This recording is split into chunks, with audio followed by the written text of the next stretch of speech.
Tenho uma palavra, quero compartilhar com você nesses poucos minutos que nós temos, mas eu creio muito que o Senhor, Ele pode falar ao meu coração e ao seu coração, amém? Glória a Deus. Então, se você pode, abra sua Bíblia no segundo livro das Crônicas, dos Reis, no capítulo 32.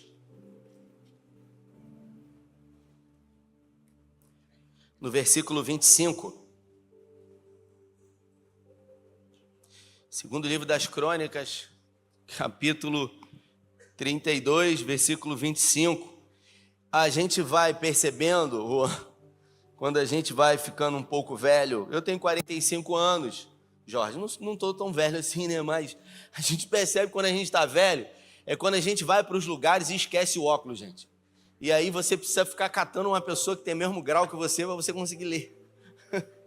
Ainda bem que eu tenho um irmão aqui que tem o mesmo grau que eu. Glória a Deus por isso, né?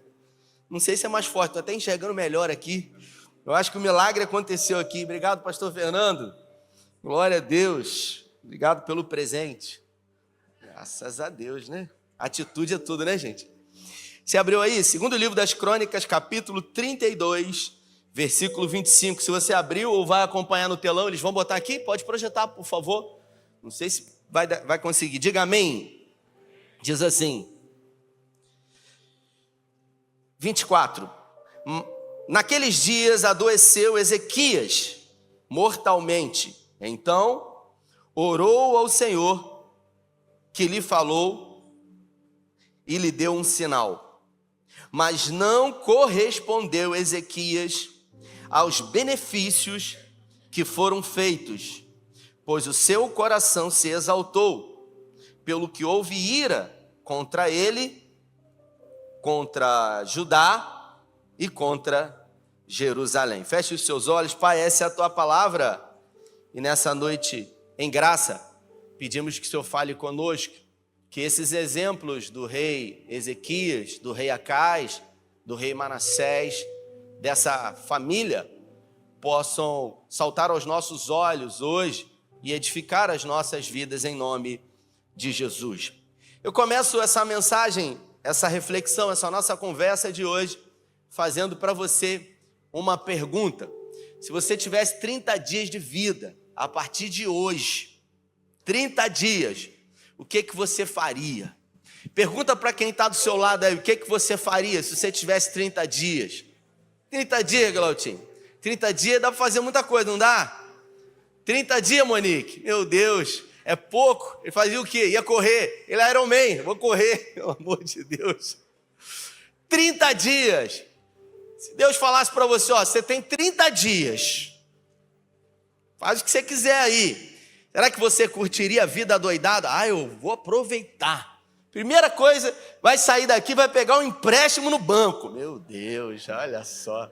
A gente vê a motivação dos outros assim. Compraria um carro lá na garagem 88. Meu Deus do céu. O que acontece dentro desse contexto aqui? Não correspondeu Ezequias aos benefícios que foram feitos, pois o seu coração se exaltou. Ezequias foi um rei, o 13º rei da nação de Israel, Reino do Sul, capital Jerusalém. E ele sucedeu o seu pai, chamado Acais. Acais foi um rei totalmente profano, que fez coisas horríveis, que profanou o nome do Senhor, que instituiu adoração a deuses pagãos. Acais fez uma coisa de bom, foi um relógio chamado o relógio de Acais, foi um relógio do sol.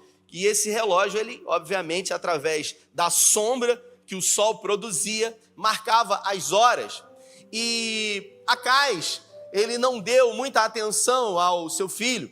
Acais, ele não exerceu um papel de paternidade na vida de Ezequias. Acais foi muito ausente na presença do seu povo. Ele fez feitos que aos olhos naturais eram considerados como feitos covardes. Afinal, ele fez uma aliança com os assírios, se colocando numa posição inferior. Ele fez com que Judá fosse vassalo dos assírios durante um tempo. Eles pagavam royalties, pagavam impostos altíssimos para não serem incomodados. Ele realmente se acovardou. Então, Acais não foi nenhuma referência de um pai presente, não foi uma referência de alguém que ensinou ao seu filho Ezequias sobre o Senhor, sobre os feitos do Senhor, sobre quem era o Senhor. E eu estou falando de um dos reis da nação de Israel. Ezequias assumiu o lugar do seu pai, e mesmo não tendo nenhuma referência na sua casa, mesmo tendo dentro da sua casa uma péssima referência de paternidade,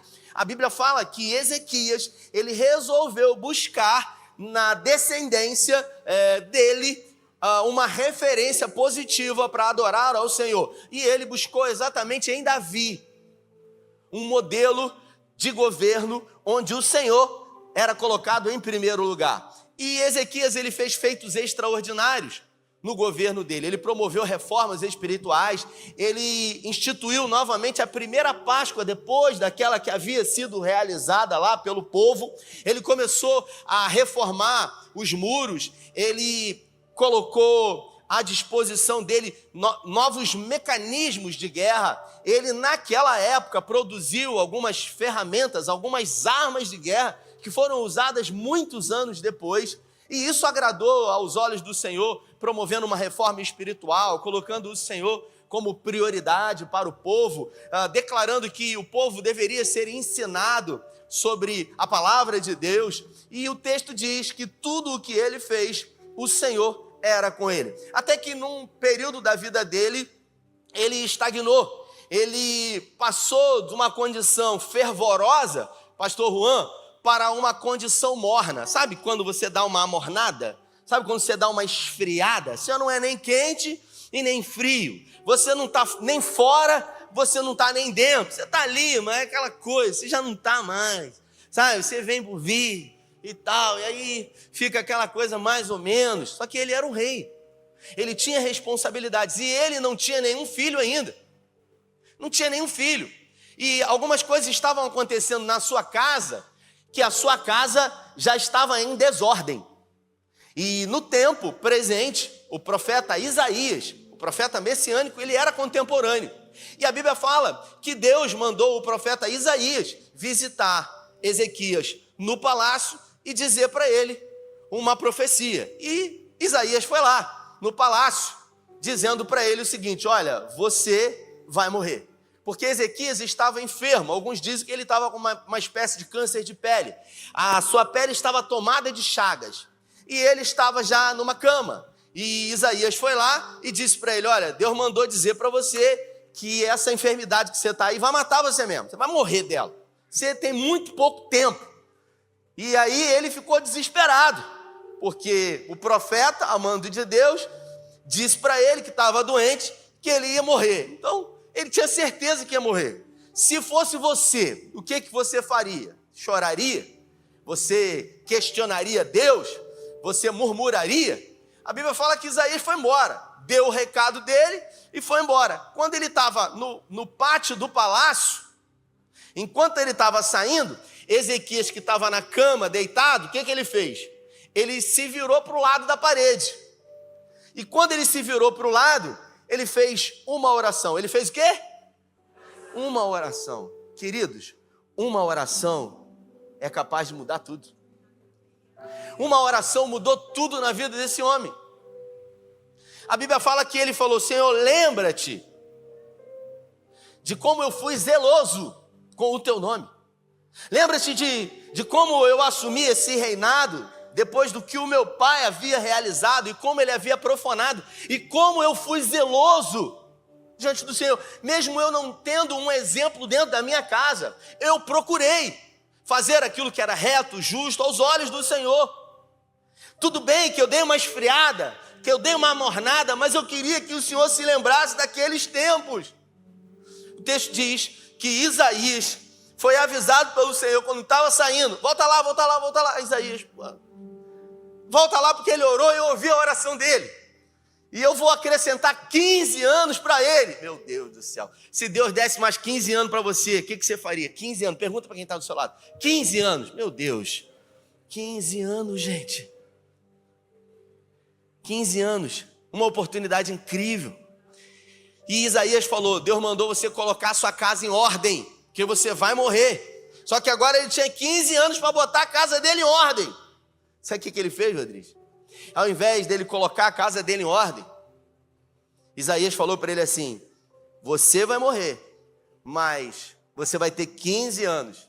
E aí ele disse: tá bom, agradece o Senhor, mas eu queria uma prova, porque ainda agora você veio aqui e falou que eu ia morrer, agora eu vou ter mais 15 anos. Ele duvidou, queridos.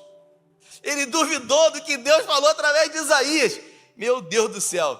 Aí Isaías falou assim: você está duvidando de Deus? Aí ele falou: não é que eu estou duvidando, mas vai que, né? Eu estou com essas enfermidades aqui. Aí Isaías falou para ele assim: então você faz o seguinte, você quer uma prova? Aí Isaías olhou para o lado assim, aí viu um relógio do pai dele, o relógio de Acais, um relógio de pedra. Aí falou: você está vendo a sombra do relógio do seu pai? E a sombra já estava batendo nos degraus do templo. Aí ele falou o seguinte: você está vendo aquela sombra ali? Você quer que ela avance ou ela recue?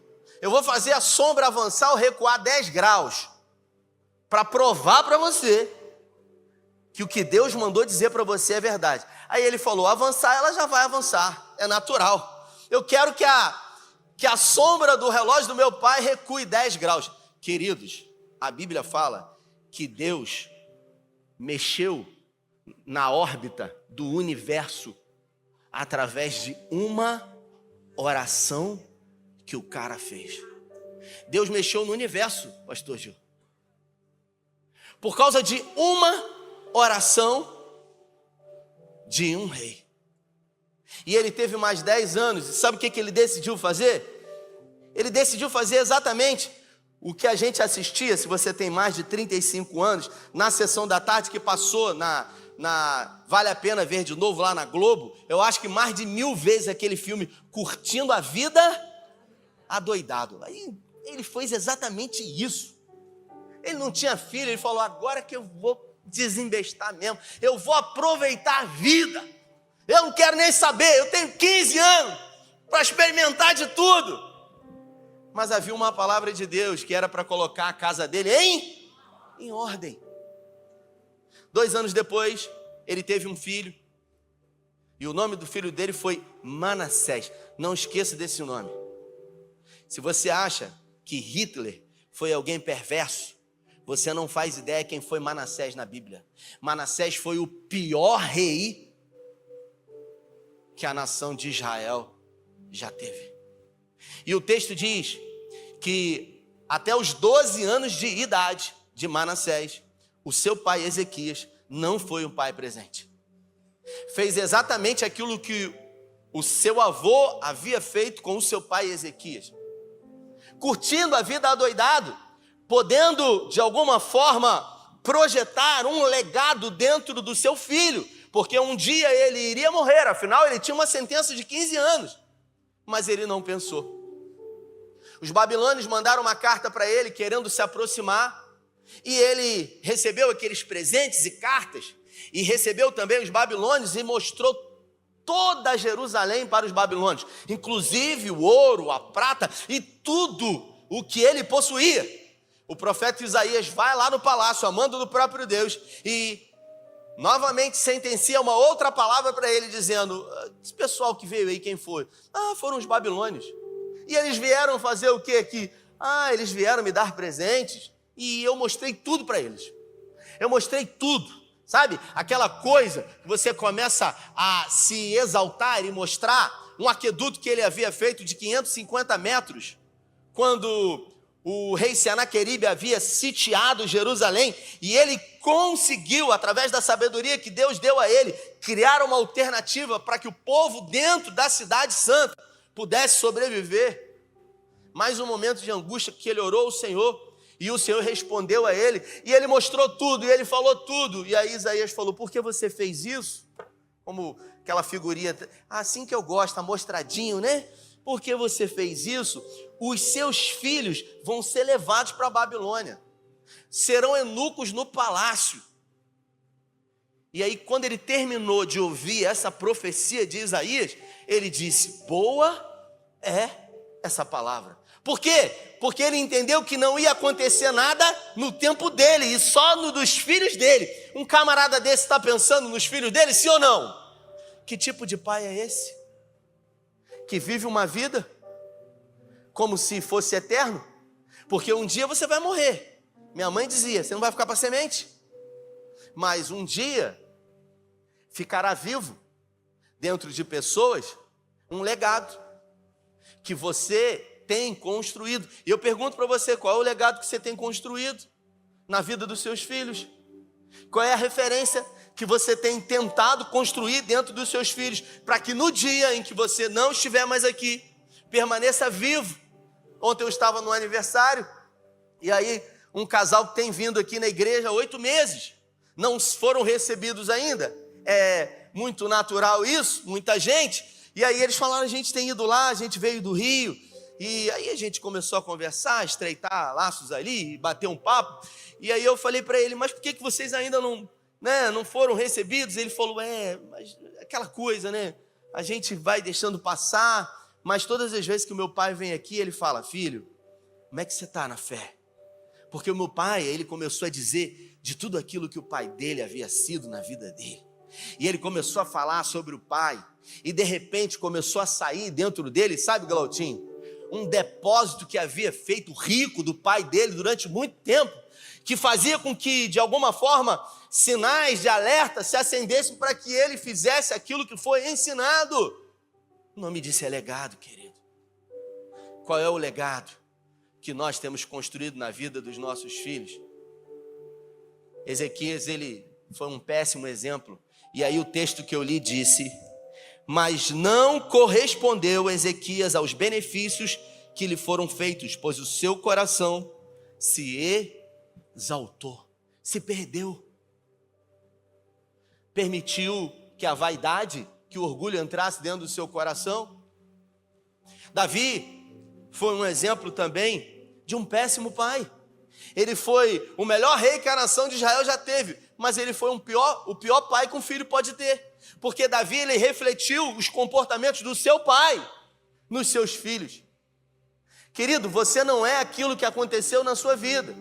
Você pode ressignificar ou não, ou continuar repetindo comportamentos.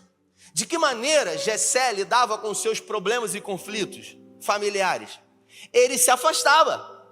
Quando o pai dele recebeu Samuel na casa, sequer Davi foi convidado, porque Davi já era um problema. Algumas correntes teológicas dizem que ele era filho de uma concubina. Nós não temos nenhuma comprovação teológica. O fato é que havia muitos problemas entre Jessé, Davi, os irmãos de Davi e ele. E de que forma Davi resolvia? De que forma Jessé resolvia os problemas? Se afastando. Não querendo e evitando a todo tempo conversas difíceis. Repita comigo, conversas difíceis fazem parte da vida. A gente vive fugindo de conversas difíceis, queridos. A gente vive evitando a todo preço ter aquelas conversas que a gente sabe que precisam haver. Conflitos familiares, desavenças, feridas que perduram durante anos numa relação. Davi, ele foi traído por o seu general Joabe, quando havia feito uma aliança com Abner, general do exército do filho de Saul. E a Bíblia fala que Abner, o irmão de Abner havia sido morto, que o irmão de Joabe havia sido morto por Abner, general do exército de Saul. E aí com isso o que aconteceu? Davi promoveu uma aliança com ele, porque eles estavam insatisfeitos. Davi era rei somente em Hebron, Isbosete era rei nas 11 tribos. Joabe viu a oportunidade, num tempo de trégua, de paz, matou Abner. Quando Davi ficou sabendo, Davi ficou furioso. Davi ficou indignado. Mas você sabe o que Davi fez? Você sabe aquela conversa difícil de bater na mesa e botar as coisas no lugar com Joabe? Ele não fez isso. Ele não olhou nos olhos e falou: o que você fez não se faz, meu irmão. Você vai ser colocado em disciplina. Ele era autoridade. Ele evitou essa conversa difícil. Quando ele fugiu de Absalão, Simei, um homem descendente dos filisteus, começou a profanar o nome de Davi. E Davi, o Joabe falou: você quer que eu vá lá e mate ele? Ele falou: não, porque quem sabe o Senhor quer que eu ouça isso mesmo. E o cara começou a injurar, dizer coisas contra Davi. E ele ouviu e ele falou: não, eu acho que eu preciso ouvir isso. Porque tem momentos que a gente tem que ter a capacidade de ouvir algumas coisas. Porque quem perde a capacidade de ouvir já se perdeu, queridos. Só que Davi deixou entrar para o coração. E ao invés de ter uma conversa difícil e resolver com Simei, também não fez. E quando chegou no final da sua vida, moribundo já numa cama, Salomão foi assumir o trono. Aí ele foi e deu as últimas instruções para Salomão. Disse para ele: meu filho, você vai assumir no meu lugar. Só que tem algumas coisas aí que você precisa resolver. É como se ele dissesse: tem coisas que era para eu resolver, mas eu não tive coragem. Então você tem que resolver. Aí ele diz o seguinte: Joabe, você não pode deixar ele descer a sepultura de uma forma normal, sem que ele pague pelo que ele fez. Por que Davi não fez o que tinha que fazer? Porque de que forma Davi lidava com os seus problemas? Quando Aminon abusou de Tamar, a Bíblia fala que o que Davi fez? A Bíblia diz: e Davi ficou indignado. Indignado fiquei eu quando li esse texto. E o que ele fez? Repita comigo: nada. Quando Absalão matou Aminon, o que ele fez? Nada. Quando Absalão ficou na porta do palácio durante 4 anos falando mal dele, o que ele fez? Um pai omisso, um pai ausente, um pai que terceirizava a responsabilidade. E, querido, quando você deixa de fazer, ou quando você deixa de decidir, alguém vai decidir por você. Todas as vezes que você terceiriza a sua responsabilidade, alguém vai decidir no seu lugar. Mas um preço virá. Mais cedo ou mais tarde, a conta vai vir. E nós precisamos entender que algumas responsabilidades nos foram dadas. Conversas difíceis fazem parte. Você imagina, eu sou um pastor, nós temos um monte de funcionário aqui na igreja. Tem um monte de funcionário. E aí o pastor, aquela figura, o pastor não pode dizer não para ninguém, né? Porque senão o pastor vai ficar como? Só que eu sou um gestor. Então, os funcionários da igreja, né, Galtinho? Eles já sabem. Tem dia que eu já chego aqui e eles cochicham entre eles, né? Agora eles vão saber, porque eles não sabiam o que eu sei, né? Ih, deve ter brigado com a esposa hoje. Ele chegou aqui com a macaca. Aí eu chego já falando: pô, não é possível, cara. Tem que ver isso, tem que ver aquilo. O nome disso é gestão. Aí a gente chama para reunião, é o pastor da igreja, mas é o gestor. E eu estou ali naquela posição. E digo para eles: não é nada pessoal, mas as coisas têm que ser colocadas no seu devido lugar. Agora, se a gente evita esse tipo de conversa difícil, mais cedo ou mais tarde, queridos, nós vamos ter problemas maiores. Davi não precisava ter passado pelo que ele passou.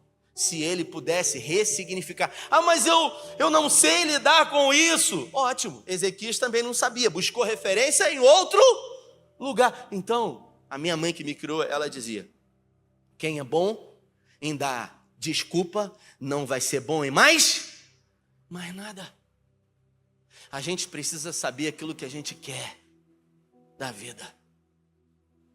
E eu finalizo dizendo, porque a hora já acabou e quando o pessoal vem é porque eles já estão dizendo para mim: ó, você precisa terminar. Eu finalizo dizendo para você: eu não tive um pai presente. Meu pai foi embora quando eu tinha 8 meses. 8 meses. E o meu maior sonho na vida era ter um pai, meu amigo. Eu olhava para os meus amigos e eu via a relação de alguns deles com os seus pais. E era incrível isso. Porque a gente supervaloriza aquilo que é uma falta nas nossas vidas. E isso me custou muito caro. Me custou caro, por exemplo, aceitar o papel de paternidade de Deus, uma vez que eu não sabia o que era uma paternidade. A referência de paternidade que eu tinha era de alguém que foi embora. Então, como é que eu ia receber Deus como pai? porque a figura de pai para mim era a pior possível. Eu precisei ressignificar. Sempre quis ter um pai, eu não tive essa oportunidade. Poderia viver uma vida inteira lamentando porque eu nunca tive um pai, e até questionando ou culpando o universo e a Deus porque eu não tive um pai. Ou ressignificar. Entender que na vida nem sempre as coisas acontecem como a gente gostaria, mas todas as coisas cooperam para o bem daqueles que amam a Deus e são chamados segundo um propósito. Quando eu peguei o meu filho pela primeira vez, pastor Gil, no Ceará, no colo, com 1 dia de vida, eu olhei dentro dos olhinhos dele que não sabia nada, sobre nada, e eu disse: eu vou ser para você o pai que eu sempre sonhei ter, e a vida não me deu. Isso é ressignificar a história.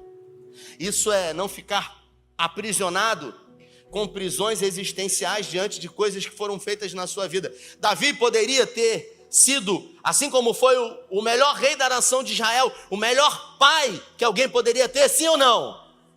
Poderia. Por que não foi?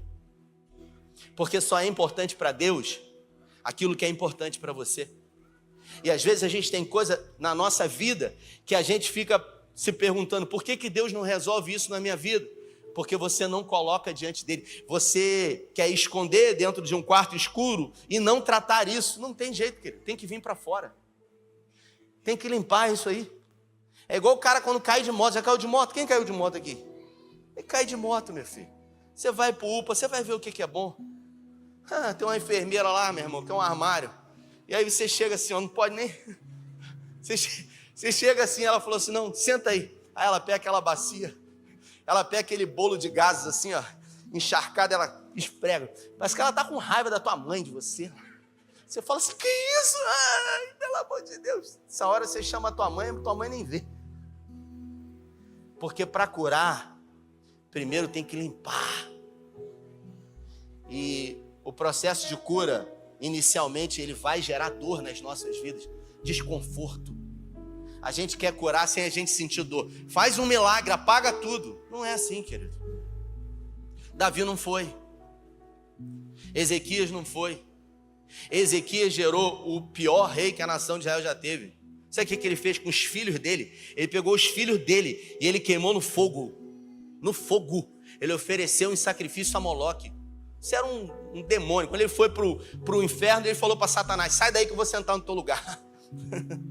Imagina, cara, que homem perverso. Tudo isso por quê? Porque ele era mau? Não, porque não teve uma figura de paternidade, não teve uma referência. Não é desculpa ou justificativa, mas olha o que uma ausência pode produzir. Decisões que você toma ou decisões que você não toma podem produzir um mal terrível. Mas eu não vou ter aqui, aí que eles se matem. Pois é. Esse é o legado que eu quero deixar. Não. Mas ainda bem que você veio aqui hoje. Diga: ainda bem que eu vim. Ainda bem que o Senhor é um Deus de segunda chance. E Ele traz a oportunidade para que a gente possa corrigir a rota das nossas vidas. Então, se você é homem, eu queria que você ficasse de pé. Você que é homem. Você que é homem, fica de pé aí. Pastor Gil, se estiver na dúvida, a gente ora também, né? Pastor, que é homem. Isso dá um problema, meu irmão. Meu Deus do céu. Ainda bem que tem um monte de advogado aqui. Segura aí. Eu quero orar com você. E eu quero declarar. Quando Davi falou para Salomão que tinha que resolver alguns problemas, você tem que matar Joabe. Usa a sua sabedoria para fazer o que você sabe. Não deixa se meio deixar a sepultura, sabe, sem pagar pelo que ele fez. Davi fala para ele o seguinte: seja homem, além do gênero. Está na Bíblia. No livro de 2 Crônicas, ele diz o seguinte: Salomão, seja forte e corajoso e seja homem. Sabe o que é isso? Eu fui omisso, mas você precisa ser. Talvez o seu pai não tenha sido um herói para você, ou quem sabe ele foi um grande herói, mas quem sabe você não está seguindo os mesmos passos dele, ou quem sabe você hoje está com dificuldade. mas eu quero orar com você. E se tem alguém perto de você aí, que ama você, que veio com você, eu queria que ficasse em pé também, para que pudesse orar por você. Então, todo homem que está de pé, eu gostaria que alguém que está do lado dele colocasse a mão sobre o ombro e orasse pela vida dele, declarando que a história, por mais difícil ou fragmentada que possa ter sido, tudo pode se fazer novo e diferente, pelo poder que há no nome de Jesus. Pode começar a orar aí. Pode começar a orar. Isso.